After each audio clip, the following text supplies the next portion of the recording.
Kayo po yung isa sa mga talaga nagsusulong ng impeachment ni Vice President Sara Duterte, and nagkaroon po ng bagong development bukod doon sa pagka-file ng pagtatransmit ng impeachment articles of impeachment sa Senado. Ito naman, kinasuhan ng NBI itong si Vice President Sara Duterte. First, I'd like to get your reaction to this. Una, wini-welcome natin yan kasi at least nagkaroon sila ng tibay ng loob na file ng kaso si Vice President Sara Duterte.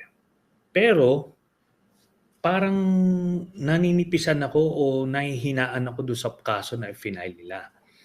Kasi yung ginawa ni Sara ay hindi yan ordinaryong grave threats, no? At ano pa yung isang final, inciting to sedition. Doon sa inciting to sedition, sige, ando doon na yon. Pero yung grave threats, kulang yon. Mahina na kaso yon. Kasi yung ginawa niya, hindi lang ordinaryong tao ang trineten niya or pinagplanuhan niya na patayin, kung hindi political leadership ng Pilipinas.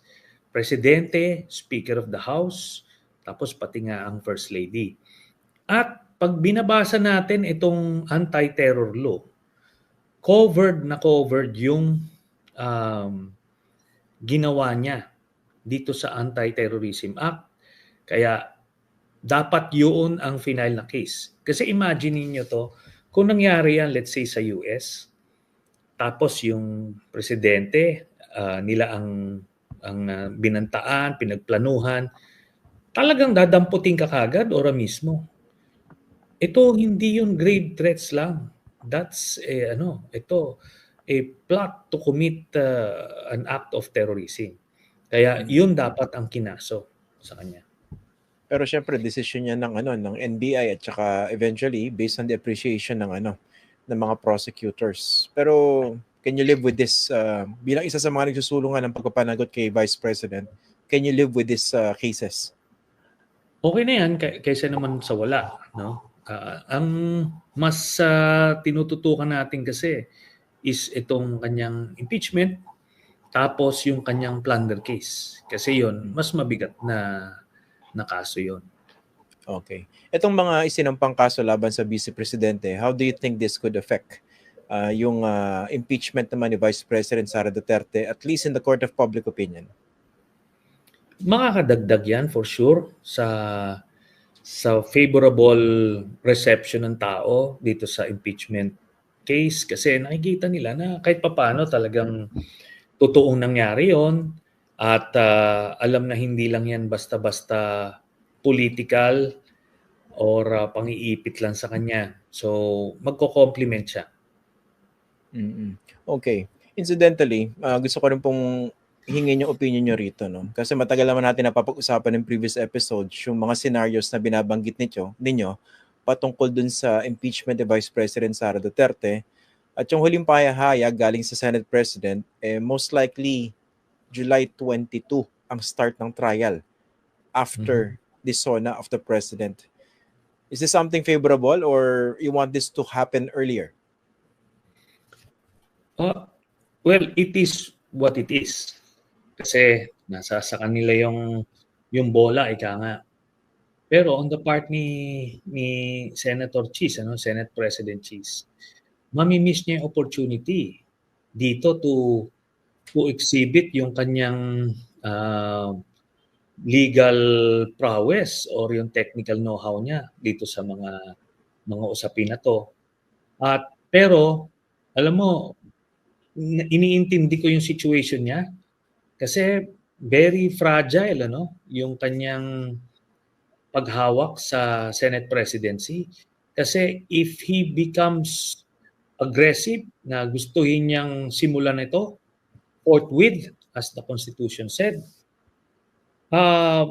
malamang marami mag-uusap dyan na tanggalin na lang siya by June 2. Kaya nakita mo, hindi siya nagbibigay ng definitive stand either way kasi pwede rin kumilos yung mga nag-i-interest laban sa kanya. At they can master a majority just to replace him. So yun ang dilema niya. Kung totoo yung sinasabi nyo, yung basa nyo na ang concern dito ay yung kumbaga job security niya bilang Senate President, does it mean na kung ngayon talaga magbibilangan, nasa panig ni Duterte, ni Sara Duterte, yung majority ng mga senador? Not necessarily. Kasi ibang usapin yung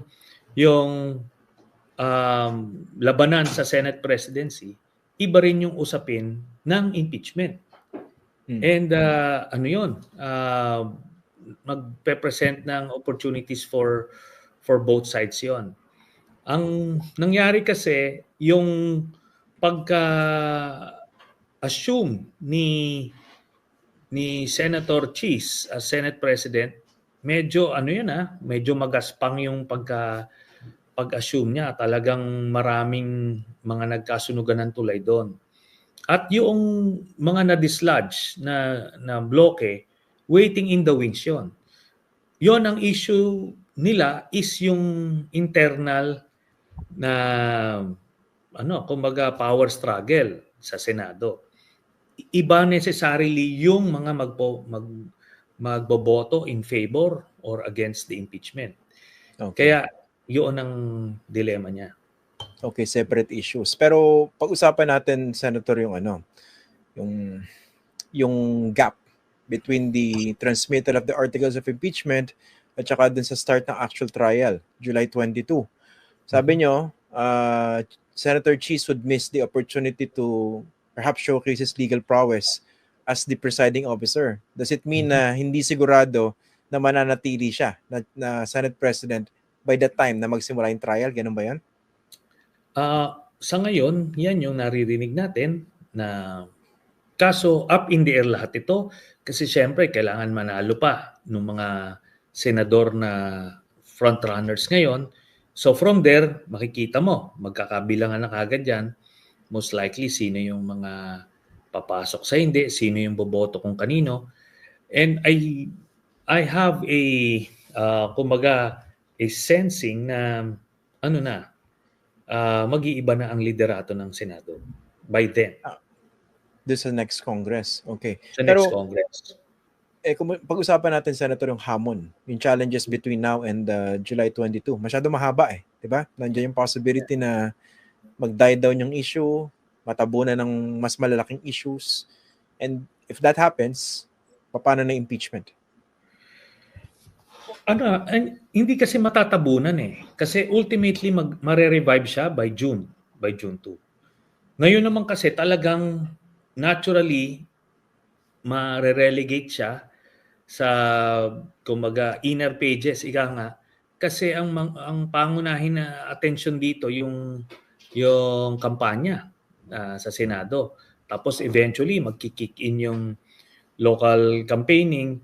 Talagang yun yung primary focus ng mga political players.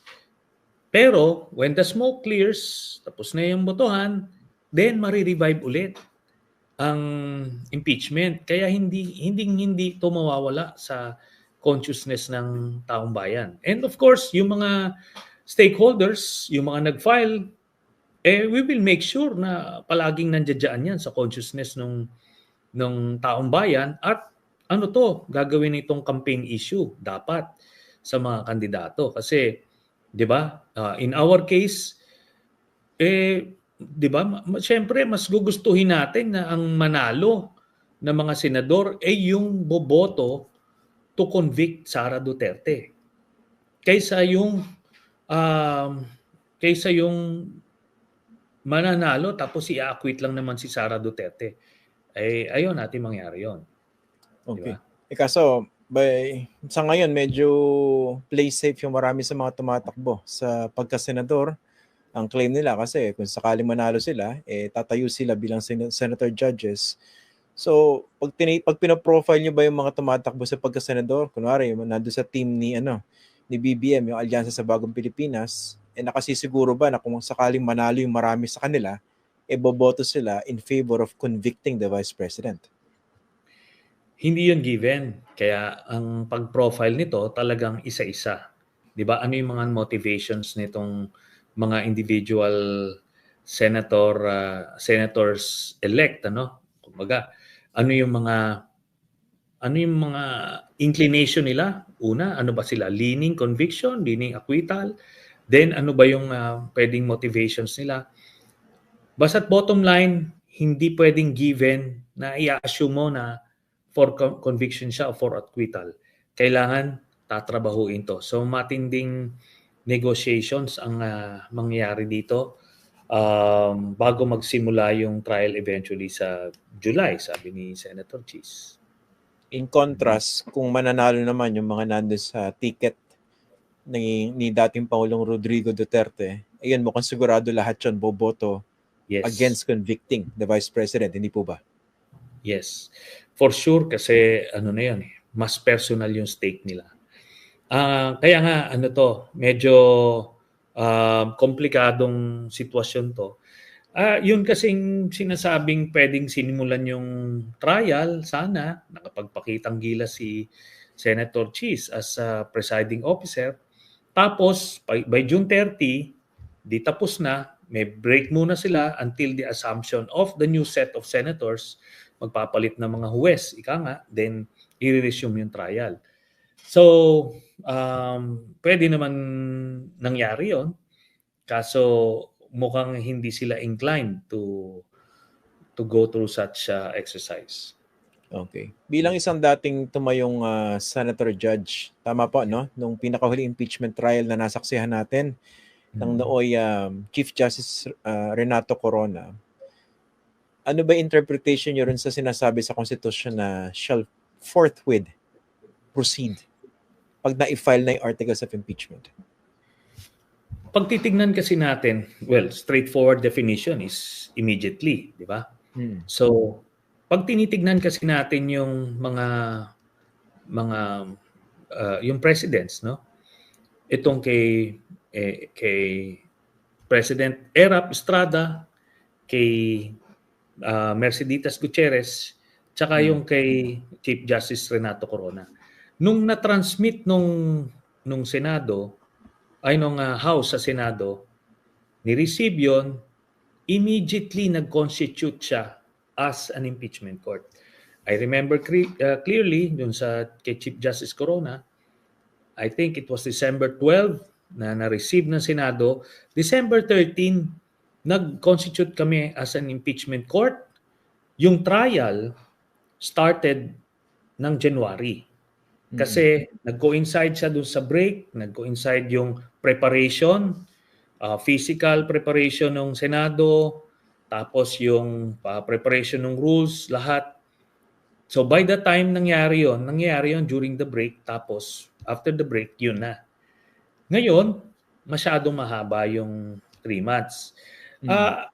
Itong yung sinasabi kasi nilang kailangan magkaroon ng session yung Senado para lang mag-constitute sila. I don't believe that. Kasi ang contention ko nga, kaya nilagay yung impeachment court, impeachment as an institution.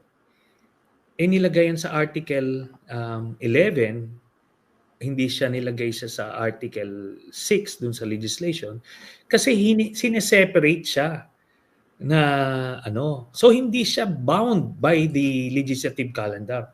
Dapat kung na-receive nila nung Wednesday, yung last day na session, Thursday pwede silang pumunta sa Senado at nag-constitute as an impeachment court kasi hindi naman nila kailangan ng maze para ma-recognize sila as an impeachment court kasi iba nga eh.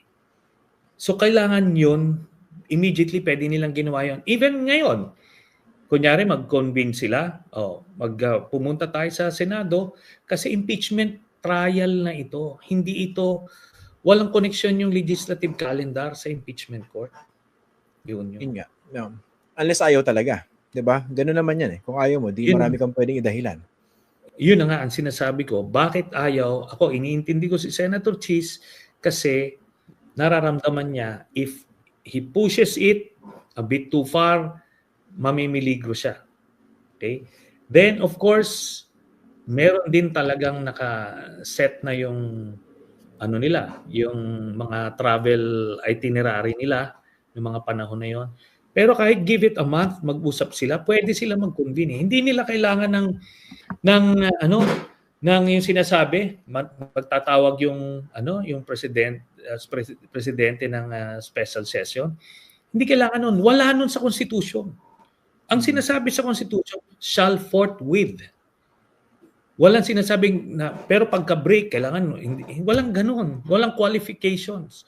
Kaya kung ginawa yan ng Senado, let's say today, nobody can question that.